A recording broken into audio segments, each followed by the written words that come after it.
शिव पुराण रुद्र संहिता द्वितीय खंड 41वां अध्याय। शिव द्वारा दक्ष को जीवित करना। देवताओं ने महादेव जी की बहुत स्तुति की और कहा, भगवान आप ही परम ब्रह्म हैं और इस जगत में सर्वत्र व्याप्त हैं। आप मृत्युंजय हैं। चंद्रमा, सूर्य और अग्नि आपकी 3 आंखें हैं। आपके तेज से ही पूरा जगत प्रकाशित है।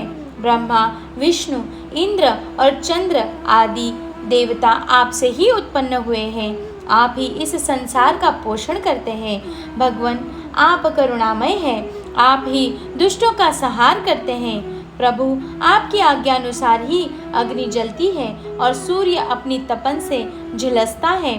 मृत्यु आपके भय से कांपती है। हे करुणा निधान, जिस प्रकार आज तक आपने हमारी हर विपत्ति से रक्षा की है, उसी प्रकार हमेशा अपनी कृपा दृष्टि बनाए।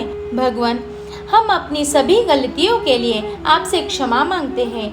आप प्रसन्न होकर यज्ञ को पूर्ण कीजिए तथा यजमान दक्ष का उद्धार कीजिए। वीरभद्र और महाकाली के प्रहारों से घायल हुए सभी देवताओं व ऋषि मुनि को आरोग्य प्रदान करें। उन सभी की पीड़ा को कम कर दें। हे शिव जी, आप प्रजापति दक्ष के अपूर्ण यज्ञ को पूर्ण कर दें और दक्ष को पुनर्जीवित कर दें।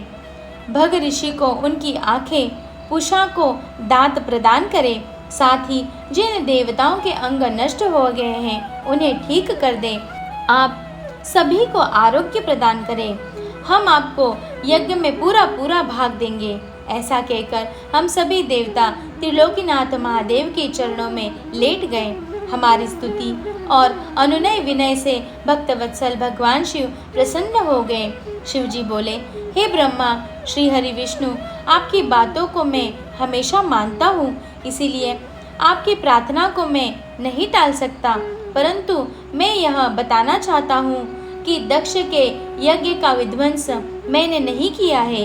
उसके यज्ञ का विध्वंस इसीलिए हुआ क्योंकि वह हमेशा दूसरों का बुरा चाहता है, उनसे द्वेष रखता है। परंतु दूसरों का बुरा चाहता है, उसी का बुरा होता है। अंततः हमें कोई भी ऐसा कार्य नहीं करना चाहिए जिससे किसी को कष्ट हो। तुम्हारी प्रार्थना से मैंने तुम्हें क्षमा कर दिया है और तुम्हारी विनंती मानकर मैं दक्ष को जीवित कर रहा हूँ। परंतु दक्ष का मस्तक अग्नि में जल गया है, इसीलिए उनके सिर के स्थान पर बकरी का सिर जोड़ना पड़ेगा। भग सूर्य के नेत्र से यज्ञ का भाग देख पाएंगे तथा पूषा के टूटे हुए दांत सही हो जाएंगे। मेरे गण द्वारा मारे गए देवताओं के टूटे अंग भी ठीक हो जाएंगे। भृगु की दाढ़ी बकरे जैसी हो जाएगी। सभी अर्धव्यू प्रसन्न होंगे।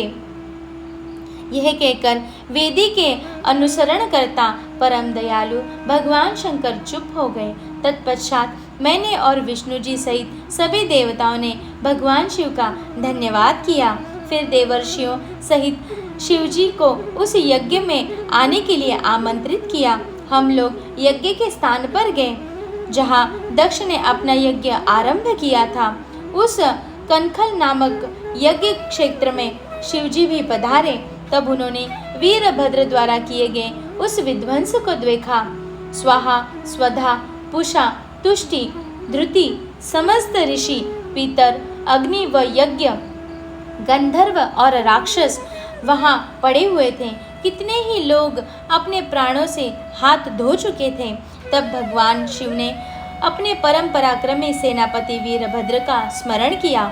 याद करते ही वीरभद्र तुरंत वहां प्रकट हो गए और उन्होंने भगवान शिव को नमस्कार किया। तब शिव जी हंसते हुए बोले कि हे वीरभद्र, तुमने तो थोड़ी सी ही देर में सारा यज्ञ विध्वंस कर दिया और देवताओं को भी दंड दे दिया। हे वीरभद्र, तुम इस यज्ञ का आयोजन करने वाले दक्ष को जल्द ही मेरे सामने ले आओ। भगवान शिव की आज्ञा पाकर वीरभद्र गए और दक्ष का शरीर वहां लाकर रख दिया, परंतु उसमें सिर नहीं था। दक्ष के शरीर को देखकर शिवजी ने वीरभद्र से पूछा कि दक्ष का सिर कहाँ है। तब वीरभद्र ने बताया कि दक्ष का सिर काटकर उसने यज्ञ की अग्नि में ही डाल दिया था।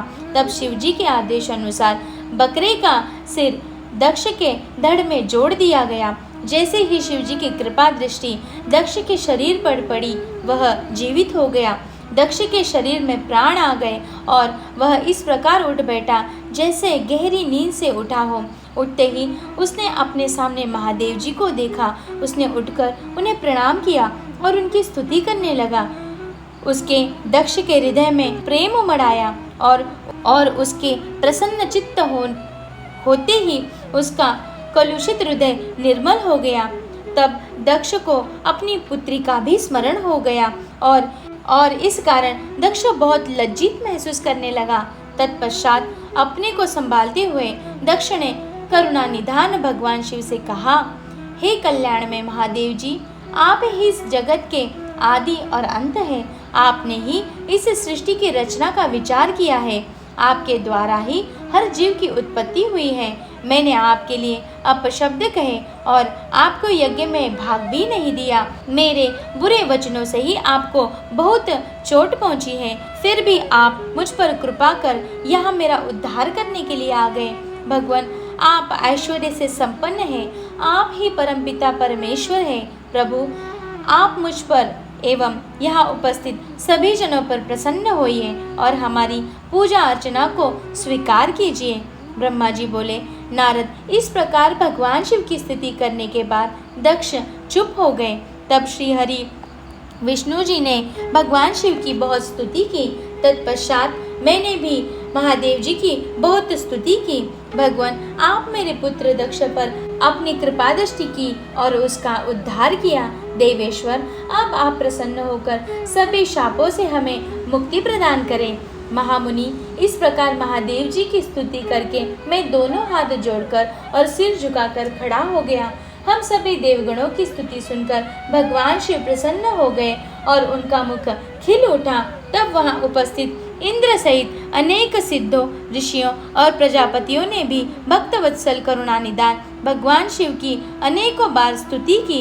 यज्ञशाला में उपस्थित अनेक उपदेवों, नागों तथा ब्राह्मणों ने भगवान शिव को प्रणाम किया और उनका प्रसन्न मन से स्तवन किया। इस प्रकार सभी देवों के मुख से अपना स्तवन सुनकर भगवान शिव को बहुत संतोष प्राप्त हुआ।